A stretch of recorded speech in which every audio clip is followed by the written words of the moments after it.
آج کل لوگ سوال کرتے ہیں ہم نے فرض نماز شروع تو وقت کے اندر کری، لیکن جب سلام پھیرا تو نماز کا وقت ختم ہو چکا تھا، تو کیا ہماری نماز ہو گئی؟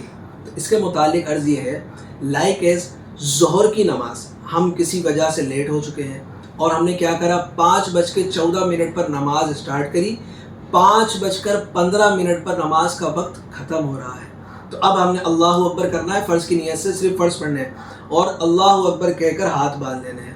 ہاتھ باندھ لیے، نماز پڑھنا شروع کری، 5:18 پر جب عصر کا وقت شروع ہو چکے بھی ٹائم ہو چکا تھا اور ہم نے سلام پھیرا، تو کیا ہماری ظہر کی نماز ہو گئی؟ جی ہاں ہو گئی، مگر اتنی دیر نہیں کرنا چاہیے، اور نماز کی اسٹارٹنگ نماز کے وقت میں ہونا یہ ضروری ہے۔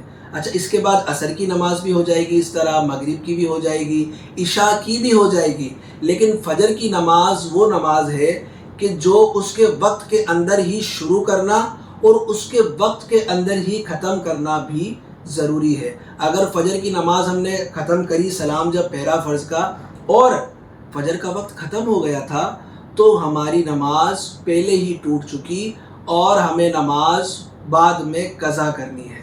رب کریم ہمیں نمازوں کے اوقات کے بارے میں علم رکھنے کی توفیق عطا فرمائے، اور یہ جو نماز کے اوقات ہیں، ٹائمنگ ہے، ہمیں کہاں سے پتہ چلے؟ Prayer timing app download کریں اور اس کے اندر اپنی لوکیشن ڈال لیں، تو آپ کو ہر نماز میں کتنی منٹ کتنے گھنٹے رہ گئے ہیں یہ پتہ چل جائے گا۔ اور ہاں، عصر کی نماز کے متعلق ایک بات بتاتا چلوں کہ عصر کے جو آخری کے 20 منٹ ہوتے ہیں نا، اس کے اندر اگر ہم نے تاخیر اتنی کری کہ آخری 20 منٹ آ گئے اور جان بوجھ کر ایسے ہی فارغ بیٹھے تھے اور ہم نے سوچا ہے پڑھتے ہیں نماز پڑھتے ہیں، اور کرتے کرتے عصر کا وقت اب آخری کے 20 منٹ آ گئے، تو یہ مکروہ وقت ہے۔ اگر جان بوجھ کر اتنی تاخیر کری تو یہ حرام ہے تاخیر کرنا۔ بہرحال نماز ہم اس ڈیوریشن میں 20 منٹ میں بھی اس وقت کی فرض نماز پڑھ سکتے ہیں۔ رب کریم ہمیں نمازوں میں جلدی کرنے کی توفیق عطا فرمائے۔ السلام علیکم ورحمۃ اللہ۔ جلدی سے نماز اس کے وقت میں ادا کرنے کی توفیق عطا فرمائے۔